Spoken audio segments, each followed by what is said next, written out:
الحمد لله وحده والصلاة والسلام على من لا نبي بعده وعلى آله وأصحابه الذين أوفوا عهده صلى الله تعالى عليه وعلى آله وأصحابه وبارك وسلم تسليما كثيرا أما بعد فقد قال الله تبارك وتعالى في كلامه المجيد والفرقان الحميد أعوذ بالله من الشيطان الرجيم بسم الله الرحمن الرحيم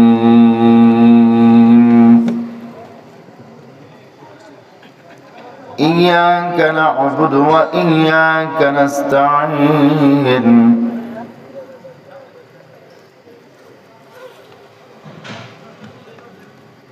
وقال رسول الله صلى الله عليه وسلم وإن بني إسرائيل تفرقت على 72 ملة وتفترق أمتي على 73 ملة كلهم في النار إلا ملة واحدة قالوا من هي يا رسول الله قال ما أنا عليه وأصحابي أو كما قال عليه الصلاة والسلام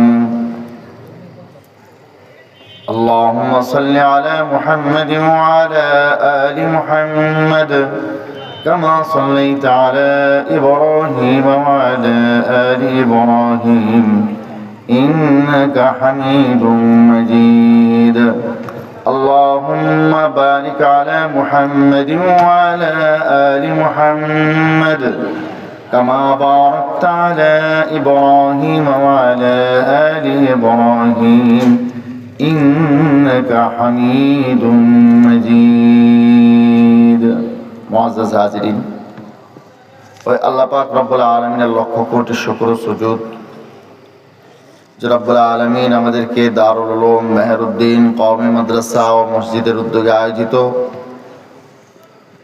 আজকের এই বার্ষিক ইসলাহি মাহফিলে শরীক হবার তৌফিক আমাদেরকে এনায়েত করেছেন সকলেই আল্লাহ পাক রব্বুল আলামিনের শুকর আদায় করি বলে আলহামদুলিল্লাহ। কোরআনে কারীমের সবচাইতে পরিচিত সূরা, যে সূরা আমাদের সকলের জানা আছে, এরকম মুসলমানের সংখ্যা খুব কম যারা সূরাতুল ফাতিহা বা আলহামদু সূরা জানে না, তাই না ভাই? এরকম মুসলমানের সংখ্যা খুব কম, খুব বেশি দুর্ভাগ্যবান না হলে তাদের এই সূরা জানা আছে। এরকম মুসলমানও তো আছে যারা আসলে জানে না, কালেমাও ঠিক মতো বলতে পারে না, আছে না নাই? একদিন এক রিক্সায় চড়ছি, জিজ্ঞেস করলাম রিক্সাওয়ালাকে, ভাই আপনার নাম কি? বলে হাসান। বললাম বড় সুন্দর নাম, আল্লাহ রসুলের নাতির নাম, আল হাসানুল হুসাইন সাইয়্যিদা শাবাবি আহলিল জান্নাহ, জান্নাতের যুবকদের লিডার কে হবে? হাসান হুসাইন, হাসান হুসাইন রাদিয়াল্লাহু আনহুমা।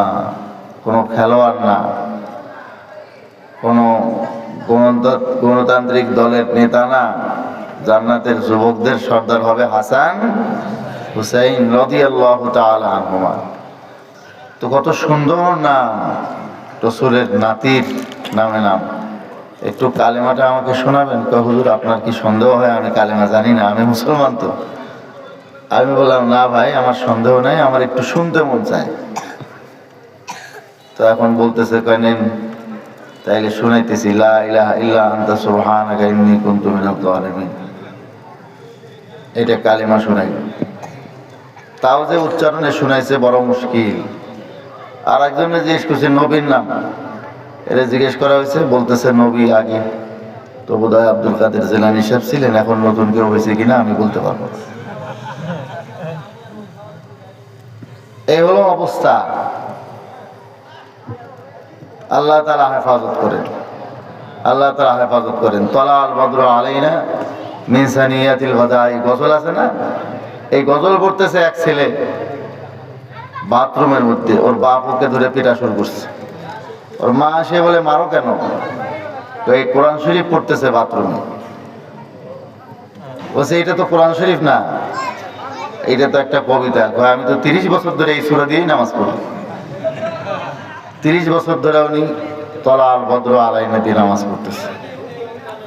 আল্লাহ তাআলা হেফাজত করেন। তো এরকম মুসলমানের সংখ্যাও তো আছে, তো খুব কম। সূরাতুল ফাতিহা মুখস্থ নাই, আলহামদুলিল্লাহ সূরা মুখস্থ নাই, এরকম মুসলমানের সংখ্যা খুব কম। তো যে সূরা আমি আপনাদের সামনে পড়েছি সূরাতুল ফাতিহা, এই সূরার অনেকগুলো নাম আছে। তার মধ্যে একটা নাম হলো সূরাতু তালিমিল মাসআলা। 23টার মতো নাম, একটা দুইটা নাম। এখন বলবেন হুজুর এক সূরার এত নাম কেন? সন্তান যদি খুব আদরের হয় তখন তার নামও অনেক হয়।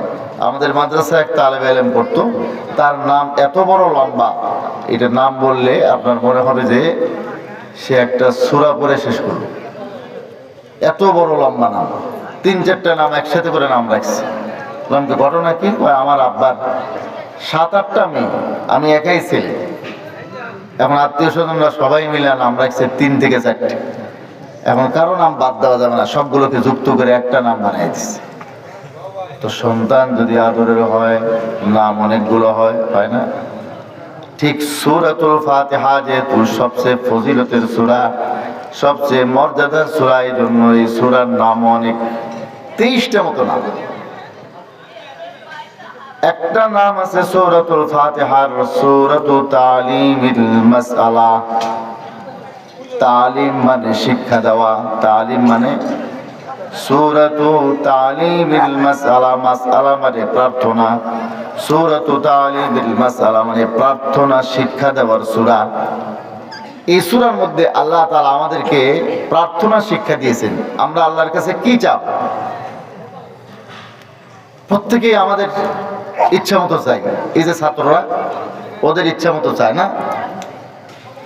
কতদিন এরা দোয়া করে আল্লাহ এই পড়ার সময় কারেন্টটা যেন চলে যায়, তাইলে কিছুক্ষণ পড়াশোনা লাগলো।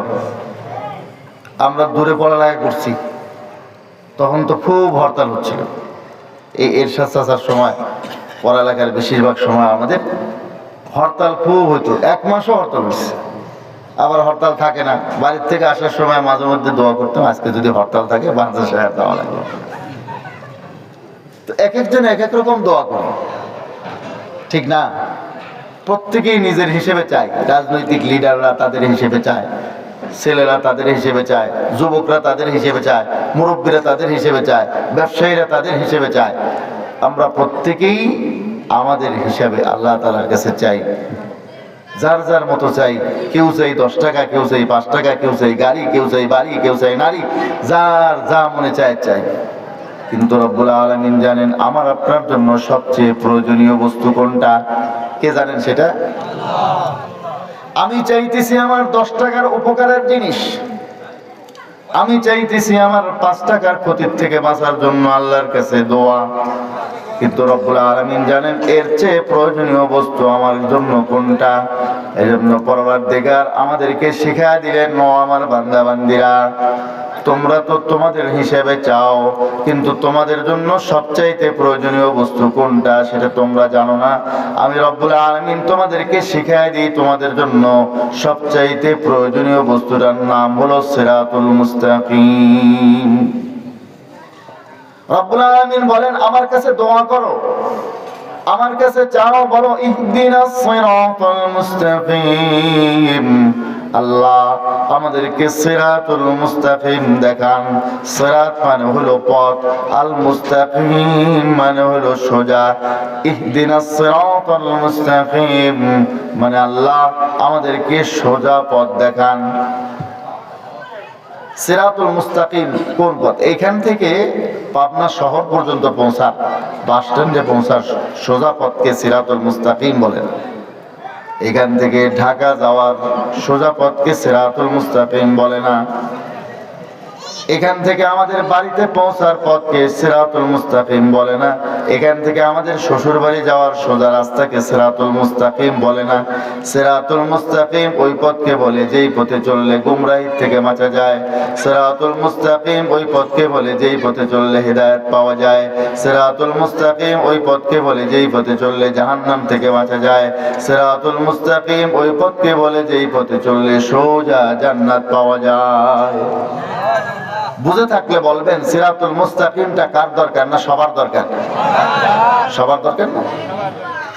এই সিরাতুল মুস্তাকিম কি জন্য চাইতে হবে আল্লাহর কাছে? দেখেন, এই দিনের পথে চলতে গেলে অনেক পথ আমাদের সামনে আসবে।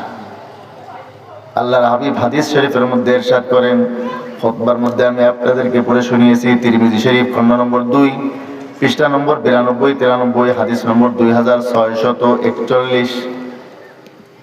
এই যে সুনানুত তিরমিজি আমার হাতে, এই তিরমিজি শরীফের অরিজিনাল কিতাব, এটা তিরমিজি শরীফ।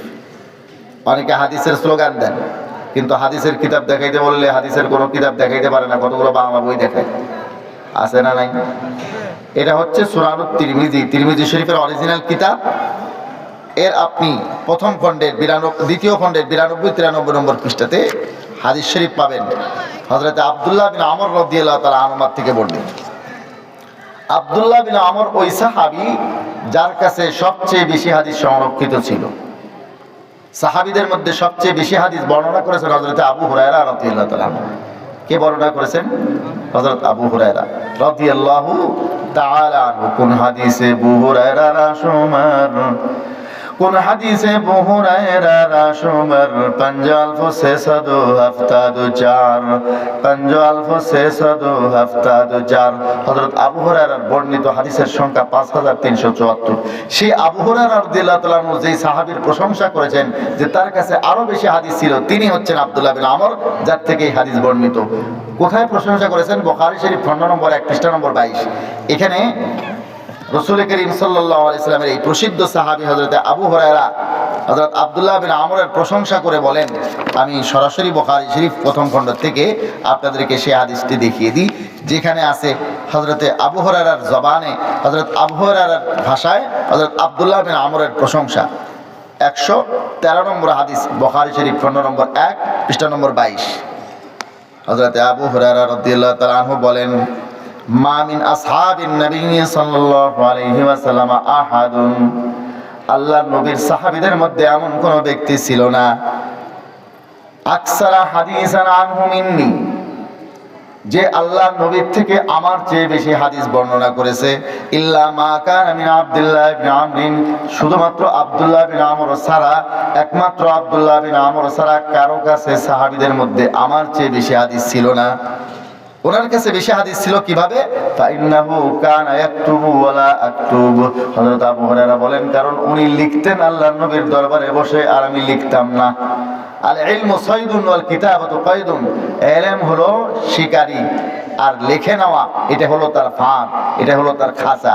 আপনি শিকারীকে খাঁচার থেকে ছেড়ে দিলে এদিক সেদিক চলে যায়, চলে যাওয়ার সম্ভাবনা থাকে।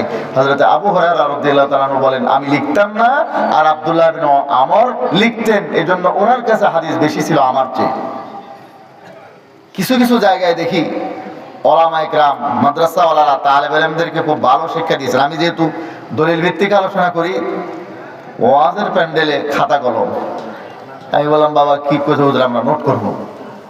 এই নোট করে পৃষ্ঠা নম্বর, কিতাব নম্বর, কিতাবের নাম, হাদিস নম্বর সব লেখে। এই যে আজকে আপনারা শুনবেন, সকালবেলা জিজ্ঞাসা করতে বললে কিতাবের নামের জায়গায় বুখারী শরীফের জায়গায় তিরমিজি শরীফ, তিরমিজি শরীফের জায়গায় বুখারী শরীফ, হাদিস নম্বর একটার জায়গায় আরেকটা, পৃষ্ঠা নম্বর একটার জায়গায় আরেকটা হয়ে যাবে। এলোমেলো হয়ে যাবে না? কিন্তু লিখে রাখলে কিন্তু এটা হয় না। হযরত আব্দুল্লাহ বিন আমর রাদিয়াল্লাহু তাআলা আনহুমা লিখতেন, হযরত আবু হুরায়রা বলেন আমি লিখতাম না, এজন্য আব্দুল্লাহ বিন আমরের কাছে আমার চেয়ে বেশি হাদিস ছিল। এই আব্দুল্লাহ বিন আমর রাদিয়াল্লাহু তাআলা আনহু থেকে বর্ণিত এই হাদিস, ক্বালা রাসূলুল্লাহ সাল্লাল্লাহু আলাইহি ওয়াসাল্লাম, তিনি বলেন আল্লাহর রাসূল সাল্লাল্লাহু আলাইহি ওয়াসাল্লাম ইরশাদ করেন, وَإِنَّ بَنِي إِسْرَائِيلَ تَفَرَّقَتْ عَلَى 72 মিল্লাহ, বনি ইসরাইল তথা ইহুদি আর খ্রিস্টানরা বিভক্ত হয়ে পড়েছিল 72 দলে। ইহুদি খ্রিস্টানরা কয় দলে বিভক্ত হয়েছে? 72 দল।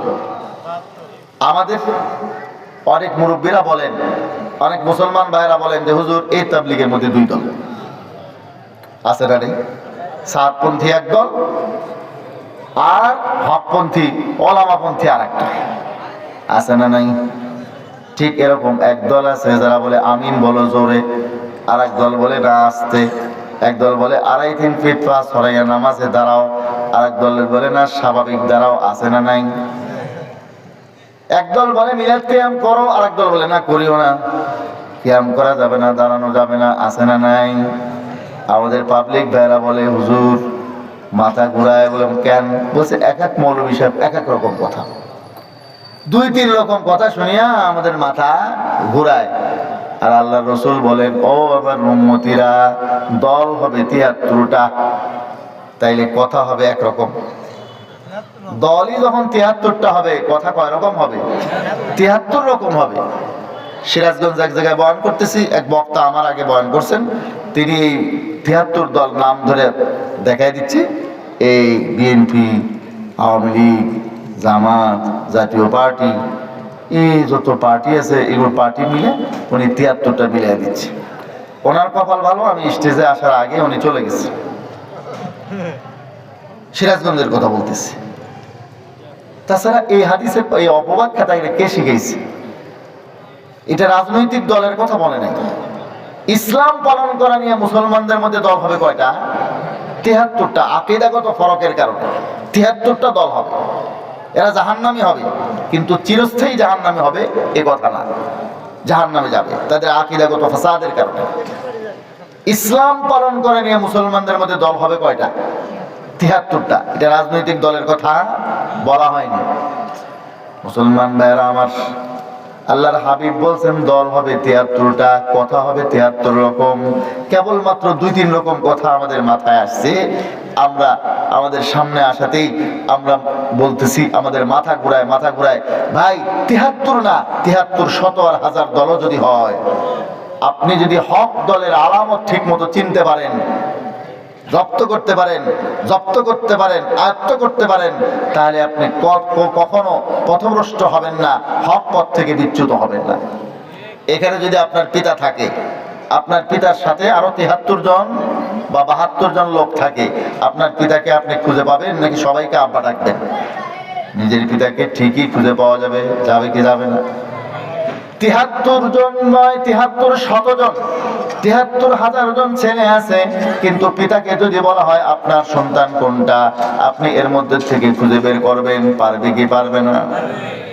পিতা তার সন্তানকে 73 নয়, 73 শত, 73,000 সন্তানের মধ্যেও নিজের ছেলে কোনটা খুঁজে বের করতে পারবে নাকি পারবে না? মুসলমান ভাইরা আমার আপনার নবী মুহাম্মদুর রাসূলুল্লাহ সাল্লাল্লাহু আলাইহি ওয়াসাল্লাম আমাদেরকে এরকম আলামত দিয়ে গেছেন, দিক নির্দেশনা দিয়ে গেছেন, হক দল কোনটা স্পষ্ট করে গেছেন।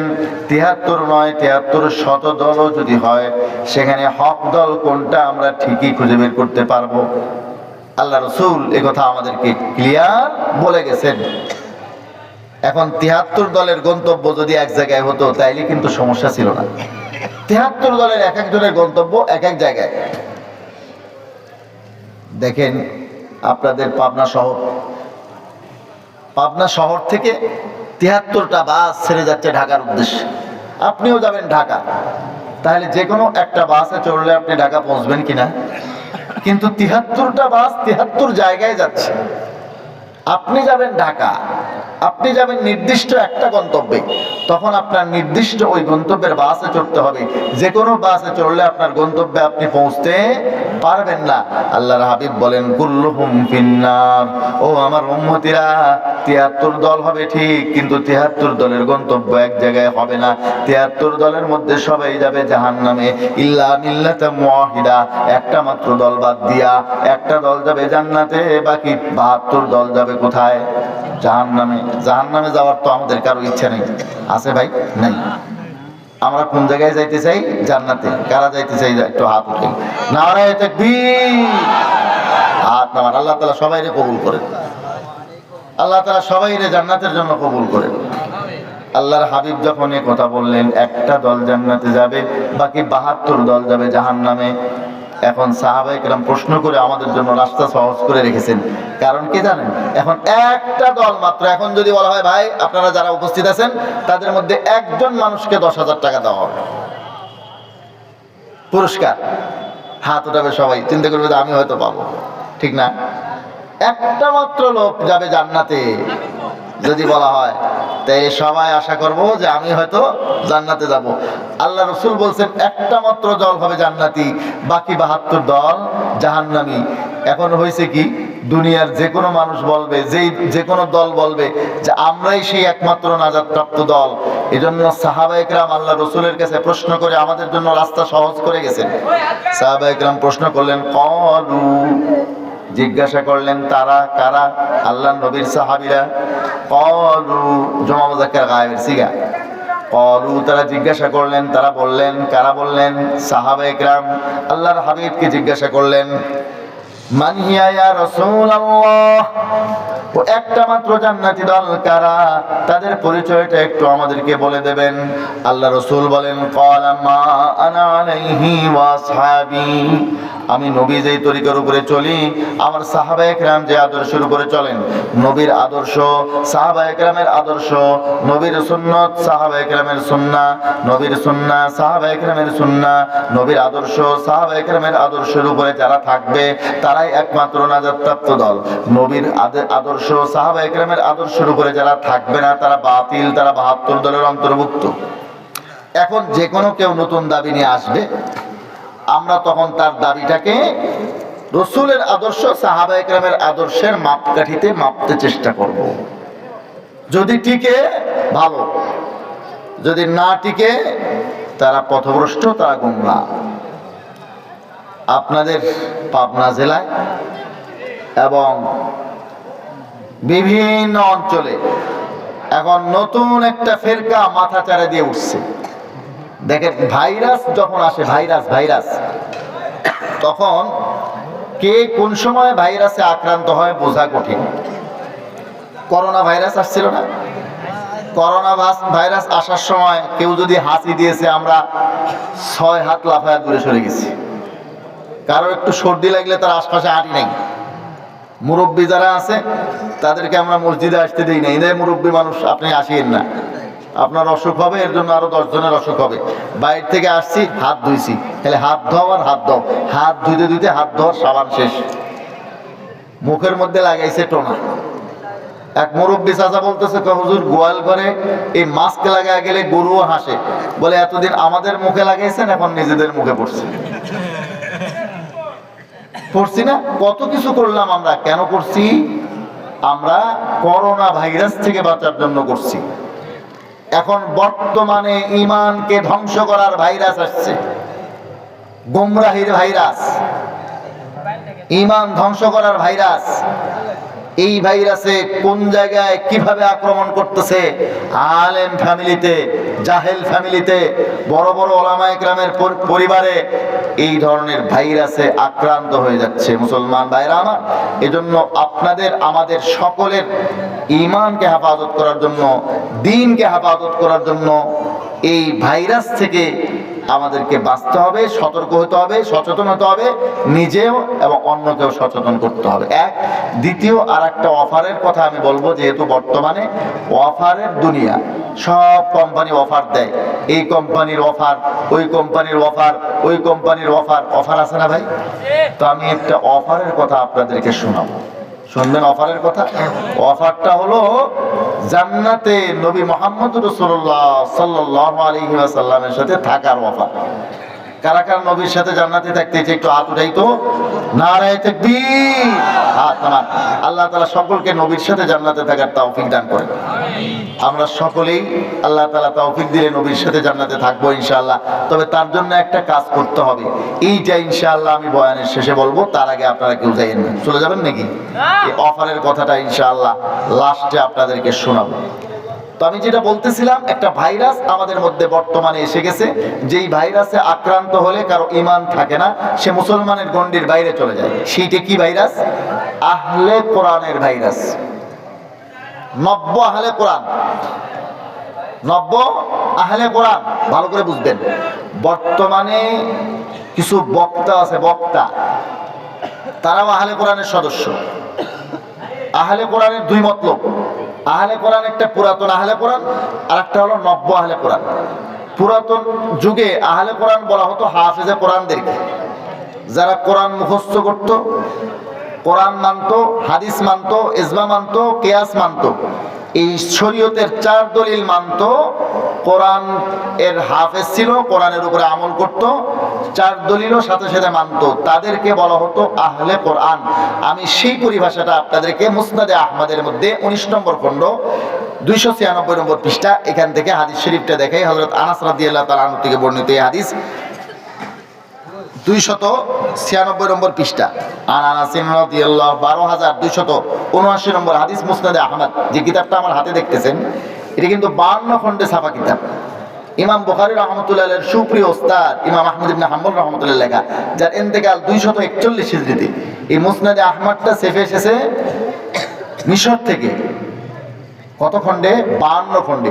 শোয়েব আন-নাওত রাহমাতুল্লাহ আলাইহির তাহকিক সহ আপনি এর 19 নম্বর খণ্ডে 296 নম্বর পৃষ্ঠার 12279 নম্বর হাদিসে পাবেন। আনাস রাদিয়াল্লাহু তাআলা আনহু قال قال رسول الله صلى الله عليه وسلم, আল্লাহর হাবিব সাল্লাল্লাহু আলাইহি ওয়াসাল্লাম ইরশাদ করেন, ইন্না লিল্লাহি আহলিনা মিনান নাস, মানুষের মধ্যে কিছু আছে আল্লাহর আপন লোক, আল্লাহর প্রিয়ভাজন লোক। ফাকিলা মান আহলুল্লাহি মিনহুম, আল্লাহর হাবিবকে জিজ্ঞাসা করা হলো, ইয়া রাসূলুল্লাহ, আল্লাহর আপন লোক আবার কারা? ক্বালা আহলুল কুরআনি হুম আহলুল্লাহি ওয়া খাসাতুহু, আল্লাহ রাসূল বললেন, যারা আহলে কোরআন তারাই আল্লাহর আপন লোক, তারাই আল্লাহর বিশেষ লোক। এই আহলে কোরআন আর বর্তমান আহলে কোরআন এক না। আগে কিছু খলিফা ছিল, খলিফা ওমর ইবনুল খাত্তাব, খলিফা আবু বকর, খলিফা ওমর, খলিফা উসমান, খলিফা আলী রাদিয়াল্লাহু তাআলা আনহু। আর এখন আমাদের দেশের কিছু খলিফা আছে, এরা কাপড় সেলাই করে। এরা কি সেলাই করে? কাপড় সেলাই করে। আছে না খলিফা? এই খলিফার ওই খলিফা এক, এই দুই খলিফা এক। তো মুসলমান ভাইরা আমার, আগের যুগে আহলুল কোরআন বলা হতো কাদেরকে? যারা কোরআনের হাফেজ ছিলেন, যারা কোরআনের উপরে আমল করতেন, হাদিস মানতেন, ইজমা মানতেন, কিয়াস মানতেন। বর্তমান যুগে নব্য আহলে কোরআন যারা বের হয়েছে, এরা হাদিস অস্বীকার করে। তারা বলে আমরা কোরআন মানি, হাদিস মানি না। সুন্দর স্লোগান, চটকদার স্লোগান, মনোমুগ্ধকর স্লোগান কি?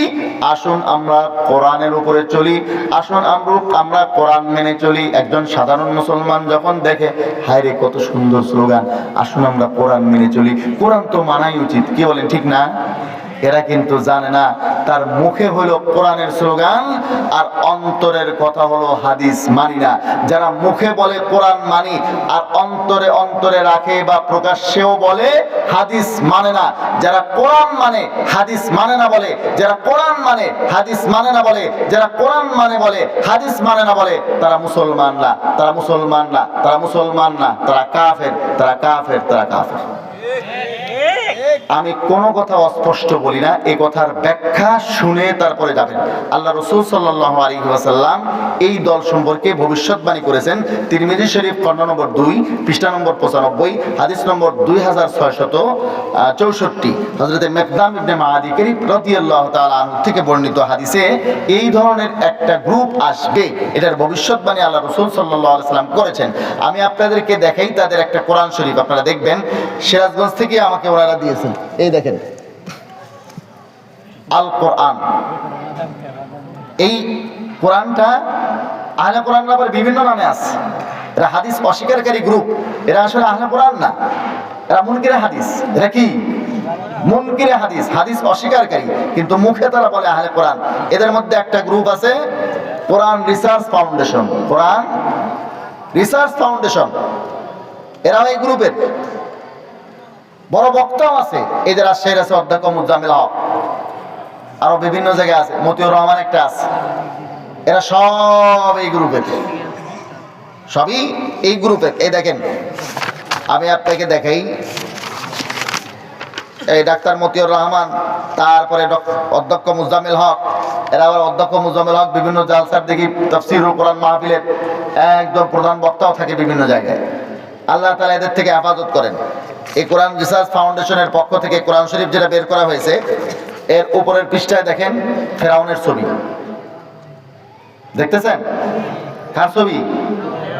ফেরাউনের ছবি, ফেরাউনের ছবি কোরআন শরীফের উপরে। আরো ছবি আছে ফেরাউনের ছবি ছাড়াও, এগুলো কোরআন শরীফের মধ্যে দিয়ে দিয়েছে। আল্লাহ তাআলা হেফাজত করেন। এই ধরনের একটা গ্রুপ আসবে যারা কোরআন মানার স্লোগান দিয়ে হাদিস অস্বীকার করবে। আল্লাহ রাসূল সাল্লাল্লাহু আলাইহি ওয়াসাল্লাম সেই ভবিষ্যৎবাণী করেছেন যে সুন্দর চটকদার মনোমুগ্ধকর স্লোগানের আড়ালে এই ধরনের মারাত্মক ধ্বংসাত্মক ফেরকা আসবে। দেখেন হাদিস শরীফের মধ্যে কি আছে। তিরমিজি শরীফ খণ্ড নম্বর 2 পৃষ্ঠা নম্বর 95 হাদিস নম্বর 2664 عن المقدام ابن معدي كرب رضي الله تعالى عنه قال قال رسول الله صلى الله عليه وسلم ألا هل عسى رجل يبلغه الحديث عني সতর্ক থাকো, নিশ্চয় এমন কিছু লোক আসবে যার কাছে আমি নবী মুহাম্মদুর রাসূলুল্লাহর হাদিস পৌঁছবে। ওয়া হুয়া মুত্তাকিউন আলা আরিকাতিহি, যে অবস্থায় সে তার সুসজ্জিত আসনে হেলান দিয়ে বসে থাকবে, টেক দিয়ে লাগিয়ে বসে থাকবে। ফায়াকুলু, আর তাদের বক্তব্য হবে বাইনানা ওয়া বাইনাকুম কিতাবুল্লাহ, আমাদের মাঝে আর আপনাদের মাঝে আছে আল্লাহর কিতাব কোরআন। ফামা ওয়াজাদনা ফিহি হালালান ইস্তাহালালনাহু, কোরআনের মধ্যে যে বস্তুকে আমরা হালাল পাই সেগুলোকে হালাল মনে করব। ওয়ামা ওয়াজাদনা ফিহি হারামান হারামনাহু, আর কোরআনে যেগুলোকে হারাম পাই সেগুলোকে হারাম মনে করব। কোরআন ছাড়া হাদিসকে আমরা মানব না। হাদিসের মধ্যে যেগুলো হালাল বলা হয়েছে, হারাম বলা হয়েছে, সেগুলো মানব না। এটা হবে তাদের স্লোগান। আল্লাহ রাসূল বলেন ওয়া ইন্নামা হাররামা রাসূলুল্লাহি কামা হাররামাল্লাহ, অথচ আল্লাহ রাসূল যেগুলোকে হারাম করেছেন সেগুলোকে ওরকম মানতে হবে যেরকম আল্লাহর হারামকৃত বস্তু মানতে হয়। মুসলমান ভাইরা আমার, তাইলে এই ধরনের একটা গ্রুপ আসবে। আল্লাহ রাসূল সে ভবিষ্যৎবাণী করেছেন কিনা? করেছেন যে এই ধরনের এক গ্রুপ আসবে যারা কোরআন মানার স্লোগান দিয়া হাদিস অস্বীকার করবে। এরা কাফের কেন? এরা অমুসলিম কেন? এরা অমুসলিম হওয়ার কারণ হলো তাওহীনের রিসালাত, রাসূল অবমাননা। দেখেন রাসূলুল্লাহ সাল্লাল্লাহু আলাইহি ওয়াসাল্লামের অনেকগুলো হক আছে, তার মধ্যে একটা হলো নবীকে ভালোবাসা, দ্বিতীয় হক হলো নবীর উপরে বিশ্বাস রাখা, আকীদত রাখা, ঈমান রাখা। রাসূলের উপরে ঈমান রাখার অর্থ এই না যে একজন ব্যক্তি কালিমা লা ইলাহা ইল্লাল্লাহ মুহাম্মাদুর রাসূলুল্লাহ পড়লো আর সে মুসলমান হয়ে যাবে, বরং রাসূলের উপরে রাসূল হিসেবে বিশ্বাস করতে হবে, রাসূলের উপরে রাসূল হিসেবে ঈমান রাখতে হবে। যারা আহলে কোরআন নাম দিয়ে হাদিস অস্বীকার করে তারা রাসূলকে রাসূল হিসেবে বিশ্বাস করে না, রাসূলের উপরে রাসূল হিসেবে ঈমান রাখে না, তারা রাসূলকে ডাক পিয়ন মনে করে। মুসলমান ভাইরা আমার, একজন ডাক পিয়নের দায়িত্ব কি? চিঠিটা পৌঁছায় দেওয়া, কথা ঠিক কিনা? চিঠি পৌঁছায় দেওয়ার পর ডাক পিয়ন যদি আপনাকে বলে ভাই চিঠির মধ্যে যে কথাগুলো লেখা আছে আপনি অবশ্যই সেই কথার উপর আমল করবেন।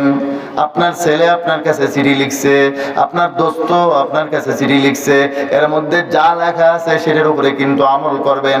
আপনি যদি আমল না করেন আপনার কিছুই যায় আসে না, কারণ চিঠি পৌঁছানো পিয়নের দায়িত্ব। চিঠির মধ্যে কি আছে সেটা আমল করানো, সেটার ব্যাখ্যা করা, সেটার দিক নির্দেশনা দেওয়া কার দায়িত্ব না? ডাক পিয়নের দায়িত্ব। এখন একজন ডাক পিয়ন এসছে, আপনার কাছে চিঠি নিয়ে আসছে।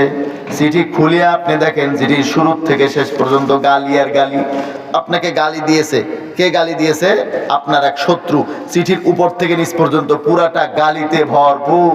আপনি চিঠিটা শেষ করা মাত্রই কি করলেন? ডাক পিয়নের নাকে বক্সিং দিয়ে নাকটা ফাটাই দিলেন। কাজটা কি ভালো করছেন? এই চিঠি কি ডাক পিয়ন লিখছে? চিঠি ডাক পিয়ন লেখেনি। কাজে চিঠির গালিগুলো পড়ে ডাক পিয়নের নাক ফাটানো আপনার উচিত হয়নি। আর একদিন ডাক পিয়ন চিঠি নিয়ে এসছে। এবারে চিঠির ভাষা পরিবর্তন। এবারে চিঠি লিখছে আপনার মাসুকা, আপনার প্রেমিকা। চিঠিটা বড় সুন্দর ভাষায় লিখছে, একদম রসের ভাষায়, ভালোবাসার ভাষায়, প্রেমের ভাষায়। আপনার কলিজা জুড়ায় গেছে। আপনি এতই খুশি হইলেন, আপনার অন্তর ফেদা হয়ে গেল।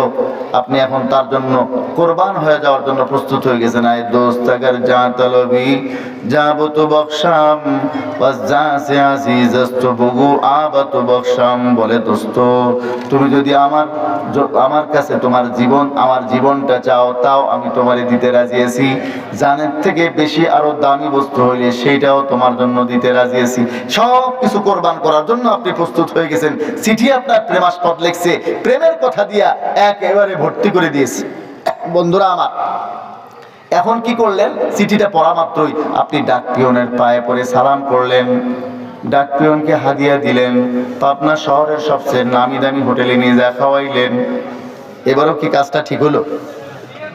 এই চিঠিটা লিখছে হচ্ছে আপনার প্রেমিকা, আর আপনি পুরস্কার দিচ্ছেন, পায়ে সালাম করতেছেন, হাদিয়া দিচ্ছেন ডাক পিয়নকে।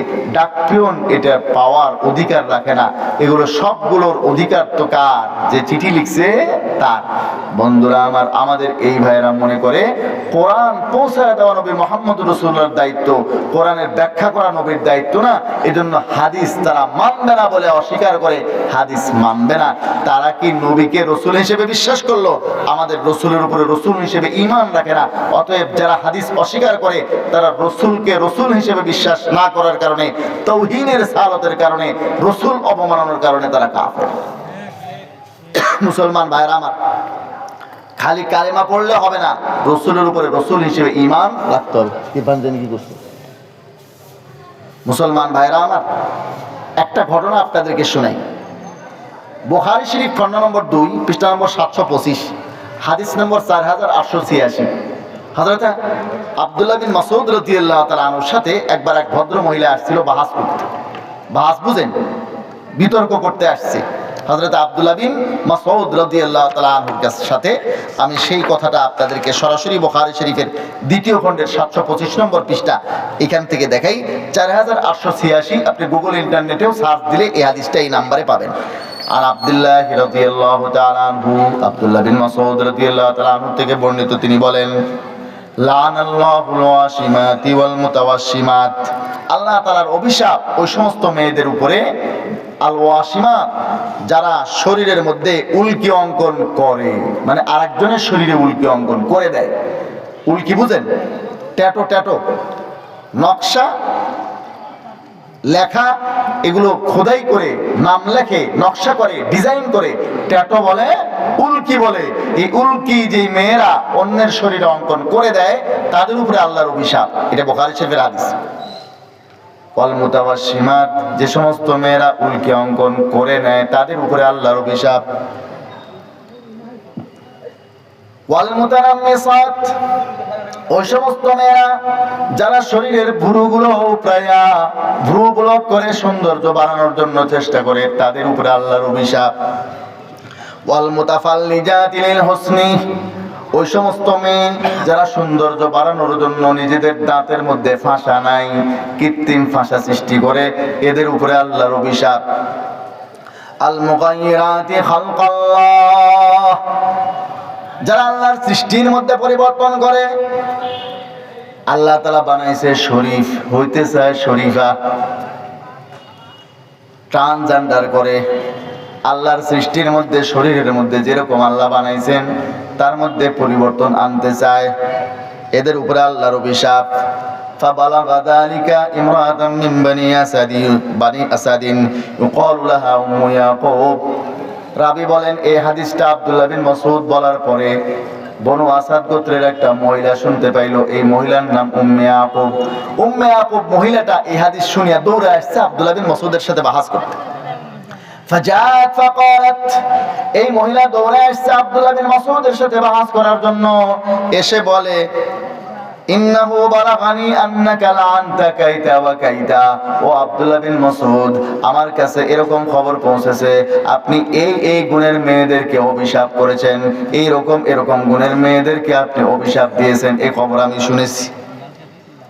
فقال وما لي لا ألعن من لعن رسول الله صلى الله عليه وسلم। আব্দুল্লাহ বিন মাসউদ ডাক দিয়ে বলেন, ও ভদ্র মহিলা, আমি তাদেরকে কেন অভিশাপ দেব না যাদেরকে আল্লাহর রাসূল অভিশাপ দিয়েছেন। ওমান হুয়া ফি কিতাবিল্লাহ, আর যাদের অভিশাপের কথা আল্লাহর কিতাব কোরআনের মধ্যে উল্লেখ আছে। কোরআনের মধ্যে যাদের অভিশাপের কথা আছে, আল্লাহর রাসূল যাদেরকে অভিশাপ দিয়েছেন, আমি তাদেরকে কেন অভিশাপ দেব না। ফাকালাত, ওই ভদ্র মহিলা বলে, ও আব্দুল্লাহ বিন মাসউদ, আপনি কি জানেন আপনি কার সাথে কথা বলছেন? আমি তো হাফেজা, পুরা কোরআন আমার মুখস্থ আছে। লাকাদ ক্বারাতু মা বাইনাল লাওহাইন, আমি দুই মলাটের মধ্যে যত আয়াত আছে কোরআনের সব আয়াতগুলো পড়ে শেষ করছি। ফামা ওয়াজাদতু ফীহি মা তাকুল, কিন্তু এই গোটা কোরআনের মধ্যে ওই অভিশাপের কথাগুলো পাইলাম না, যে কথাগুলো আপনি বলছেন এগুলো তো আমি কোরআনের কোথাও পাইলাম না। ক্বালা ইন কুনতি ক্বারাতিহি লাকাদ ওয়াজাদতিহি। আব্দুল্লাহ বিন মাসউদ বলেন, ও ভদ্র মহিলা, তুমি যদি পুরা কোরআন পড়ে থাকতে, তোমার ভাষ্য অনুযায়ী তুমি যদি পুরা কোরআন পড়ে থাকতে অবশ্যই কোরআনের মধ্যে কথা পেয়ে যেতে। তুমি কি পড়ো নাই? আমা ক্বারাতি ওয়া মা আতাকুমুর রাসূল ফাখুযুহু ওয়া মা নাহাকুম আনহু ফাতাহু। আল্লাহ রাসূল যে জিনিসগুলো তোমাদেরকে দেন সেগুলো তোমরা গ্রহণ করো, আল্লাহ রাসূল যে কাজ থেকে নিষেধ করেন সেগুলো পরিহার করো। এই আয়াত কি পড়ো নাই? ভদ্র মহিলা বলে, বলাত বালা, হ্যাঁ এই আয়াত তো আছে। আব্দুল্লাহ বিন মাসউদ বলেন যে আল্লাহ রাসূল সাল্লাল্লাহু আলাইহি ওয়াসাল্লাম নিষেধ করেছেন, এই সমস্ত মেয়েদেরকে অভিশাপ দিয়েছেন। আল্লাহ রাসূল নিষেধ করা মানে, আল্লাহ রাসূল অভিশাপ দেওয়া মানে আল্লাহ নিষেধ করা, আল্লাহ অভিশাপ দেওয়া। গুফতায়ে আল্লাহ বুদ গরচে আজহল কওমে আব্দুল্লাহ বুদ। মুহাম্মদ হরগিজ না গুফতা তানা গুফতা জিব্রাইল, জিব্রাইল সামনা গুফতা তানা গুফতা কিরদেগার। নবী মুহাম্মদুর রাসূলুল্লাহ আল্লাহ তাআলা না বললে কখনো বলেন নাই। কাজেই মুহাম্মদুর রাসূলুল্লাহ বলা মানে কে বলা? আল্লাহ তাআলা বলা। কাজেই যারা হাদিস মানে না, মূলত তারা কোরআনও মানে না। হাদিস অস্বীকার করা মানে কি? অস্বীকার করা, কোরআন অস্বীকার করা। এখন এরা হাদিসকে মানতে চায় না কেন? হাদিস না মানার কারণ কি? হাদিস অস্বীকার করার কারণ কি? বন্ধুরা আমার, হাদিস অস্বীকার করার একটা কারণ আছে। আপনারা যখন হাদিসগুলো পড়বেন দেখবেন হাদিসের মধ্যে আল্লাহর রাসূল জীবনের প্রত্যেকটা সাইডের দিক নির্দেশনা দিয়েছেন। আপনি ব্যক্তি জীবনে কিভাবে চলবেন, পারিবারিক জীবনে কিভাবে চলবেন, রাষ্ট্রীয় জীবনে কিভাবে চলবেন, এমনকি খানাটা কিভাবে খাবেন, পেশাব পায়খানা কিভাবে করবেন, হাদিসে আছে না নাই? যেহেতু হাদিসের মধ্যে প্রত্যেকটা সাইডের দিক নির্দেশনা আছে, এজন্য পশ্চিমাদের অসভ্যতা, অপসংস্কৃতি, যেগুলো এরা সভ্যতা সংস্কৃতি নামে চালিয়ে দেয়, পশ্চিমাদের এই সমস্ত অসভ্যতা, অপসংস্কৃতি,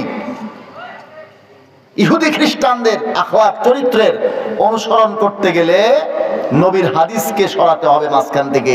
হাদিস যদি থাকে তাইলে আর মন চাহি জিন্দগি কাটানো যাবে না। চলো তুম উধার কো হাওয়া হো জিদার কি, দুনিয়া কা মজা লে লো দুনিয়া তোমারি হ্যায়, এই সমস্ত তাইরে নেড়ে করা যাবে না। ইচ্ছা স্বাধীন জীবন যাপন করা যাবে না।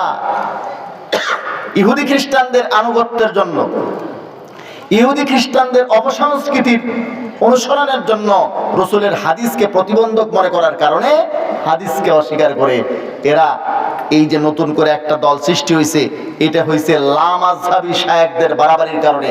আমাদের দেশে কিছু লামাযহাবী শায়েখ আছে, সহিহ স্লোগান নিয়ে আসছে, আছে না নাই? ফিতনাবাজ এই সমস্ত শায়েখরা কথায় কথায় জাল যায়িফ, কথায় কথায় জাল যায়িফ, কথায় কথায় জাল যায়িফ বলতে বলতে মানুষের আস্থাটাই হাদিসের উপর থেকে উঠায় দিচ্ছে। এখন মানুষ মনে করে হাদিস মানে জাল যায়িফ, হাদিস মানা যাবে না। এখন নতুন করে একটা দল এই লামাযহাবীদের থেকে ট্রান্সজেন্ডার হয়ে সৃষ্টি হয়েছে, এদের নাম আহলে কোরআন। লামাযহাবীরা কোরআনের নাম নেয় না, শুধু তারা হাদিসের স্লোগান দেয়। ইজমাবাদ, কিয়াসবাদ, পীর মুরিদি তো আগেই বাদ দিয়েছে, কালিমার অর্ধেক বাদ, এই সে আল্লাহ আল্লাহর জিকির বিদআত, এগুলো সব বলে লামাযহাবীরা। সব বাদ দিতে দিতে রাখছিল শুধু হাদিস। এই আহলে কোরআনরা আসিয়া, যারা কোরআন মানে বলে স্লোগান দেয়, হাদিস অস্বীকারীরা আসিয়া হাদিসও বাদ দিয়েছে। ওই যে ছোটবেলায় একটা কবিতা পড়েছিলাম, কবিতাটা আপনারাও পড়েছেন হয়তো। বাবুরাম সাপুরে কোথা যাস বাপুরে, আয় বাবা দেখে যা দুটো সাপ রেখে যা, যে সাপের চোখ নেই শিং নেই নখ নেই, ছোটে না কো হাঁটে না কাউকে যে কাটে না, করে না কো ফুসফাস মারে না কো ডোস ডাস, নেই কোনো উৎপাত খায় শুধু দুধ ভাত, সেই সাপ জানতো গোটা দুই আনতো, তেরে মেরে ডান্ডা করে দেই ঠান্ডা। পড়ছেন না কবিতা? এই কবি কেমন সাপ চায়? বলে এমন সাপ দাও যেই সাপের চোখ নাই, যে সাপের শিং নাই, যে সাপের নখ নাই, যে সাপ ছোটে না হাঁটে না কাউকে কাটে না, ফোসফাস করে না ঢুস ঢাস মারে না, বলে সেই সাপ জান করে না কো উৎপাত, উৎপাত করে না শুধু দুধ ভাত খায়, বলে সেই সাপ জানতো গোটা দুই আনতো, তেরে মেরে ডান্ডা করে দেই ঠান্ডা। এরকম সাপ চায় কেন? ধরে ডান্ডা পিঠে ঠান্ডা করবে। আরে বেটা, এরকম সাপ তো এমনি ঠান্ডা, এরা কি ডান্ডা পিঠে ঠান্ডা করা লাগে? মুসলমান ভাইরা আমার, এরা এরকম ইসলাম চায় যে ইসলামের মধ্যে হাদিস থাকবে না, যে ইসলামের মধ্যে নবীর সুন্নত থাকবে না, যে ইসলামের মধ্যে উলামায়ে কেরামের ব্যাখ্যা থাকবে না, যে ইসলামের মধ্যে মুস্তাহিদের ব্যাখ্যা থাকবে না। মুসলমান ভাইরা ইচ্ছা মতো জিন্দেগি কাটানোর জন্য পশ্চিমা সভ্যতা সংস্কৃতি আর ইহুদি খ্রিস্টানদের অনুসরণের জন্য তারা হাদিস থেকে সরাইতে চায়, মন চাহি জিন্দেগি কাটানোর জন্য।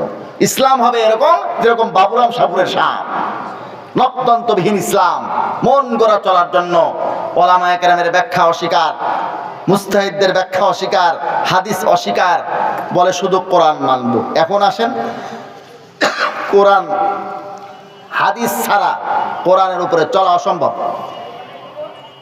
অসম্ভব কোরআনের উপরে আমল করা হাদিস ছাড়া। কোরআন শরীফে আছে আকিমুস সালাহ, নামাজ সালাত কায়েম কর।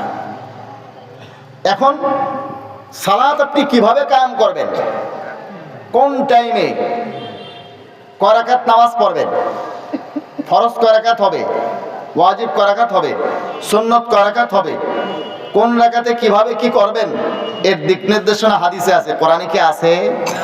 আকিমুস সালাতের উপরে আমল করা রসুলের হাদিস ছাড়া, রসুলের আমল ছাড়া সম্ভব, কখনো সম্ভব না।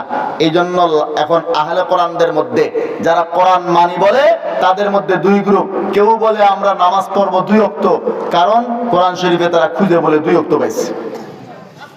আর এক গ্রুপ বলে না 3 ওয়াক্ত, 3 ওয়াক্ত পাইছে, সব নামাজ 2 রাকাত, 4 রাকাত কোনো নামাজ নেই, 3 রাকাত কোনো নামাজ নেই, সব নামাজ তারা বানাইছে কয় রাকাত। নামাজও বড় আজীব, এরা ইকামত দেয় কিরকম? আকিমুস সালাহ, আকিমুস সালাহ, আকিমুস সালাহ, লা ইলাহা ইল্লাল্লাহ, আল্লাহু আকবার, আল্লাহু আকবার, আল্লাহু আকবার, আকিমুস সালাহ, আকিমুস সালাহ, লা ইলাহা ইল্লাল্লাহ, ইকামত শেষ। কারণ আল্লাহু আকবার কোরআনে আছে, লা ইলাহা ইল্লাল্লাহ কোরআনে আছে, আকিমুস সালাহ কোরআনে আছে, এই তিনটে দিয়ে ইকামত শেষ। আল্লাহু আকবার, আল্লাহু আকবার, আকিমুস সালাহ, আকিমুস সালাহ, লা ইলাহা ইল্লাল্লাহ, ইকামত শেষ। এরা নামাজ পড়ে, নামাজের মধ্যে দরুদ শরীফ পড়ে না, কারণ দরুদ শরীফ হাদিসে আছে, দরুদ শরীফ পড়ে না।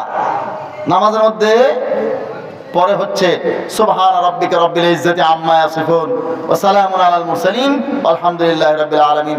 আসসালামু আলাইকুম ওয়া রাহমাতুল্লাহ, আসসালামু আলাইকুম ওয়া রাহমাতুল্লাহ। তাইলে আল্লাহর রাসূল যে নামাজ পড়েছেন, সেই নামাজ আর এদের নামাজের মধ্যে মিল আছে? মিল আছে?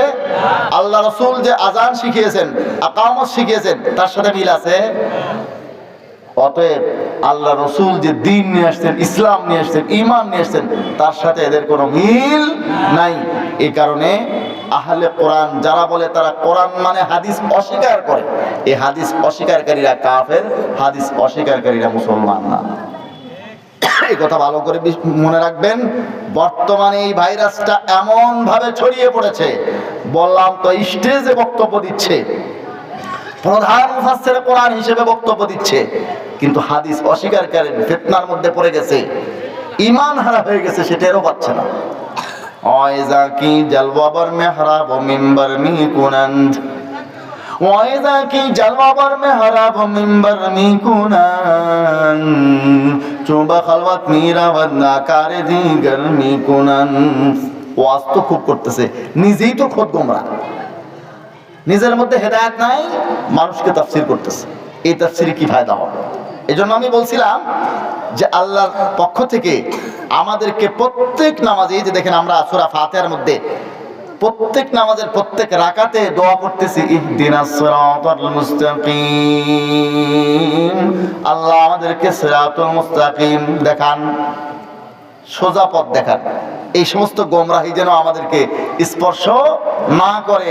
এজন্য সবসময় আমরা সিরাতুল মুস্তাকিম চাই আল্লাহর কাছে। রাসূল করিম সাল্লাল্লাহু আলাইহি ওয়াসাল্লামের হকের কথা বলছিলাম আমি।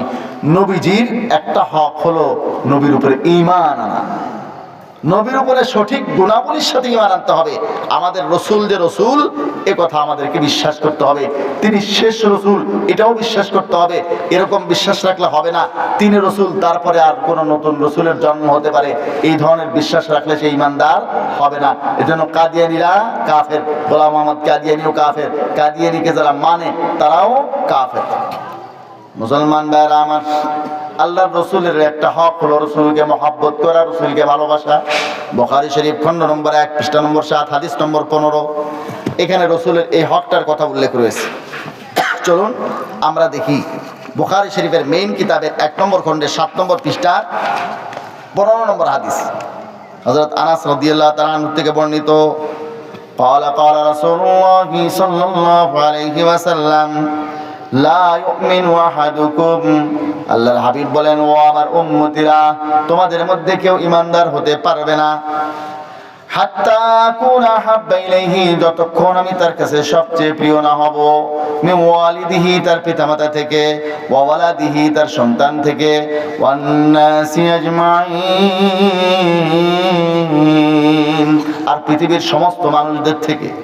বন্ধুরা আমার, এখন আমাদের কিছু ভাই আছে যারা রসুলের খুব মহব্বত করে, রসুলকে ভালোবাসে, কিন্তু চুলটা রাখে খেলোয়াড়দের মতো। এক ছেলে একদিন আসছে, করে চুল এইরকম কেন? হুজুর এক খেলোয়াড় আছে, আপনি খেলা দেখেন নাকি? বললাম না। এই খেলোয়াড়ের চুলের কাটিং এরকম।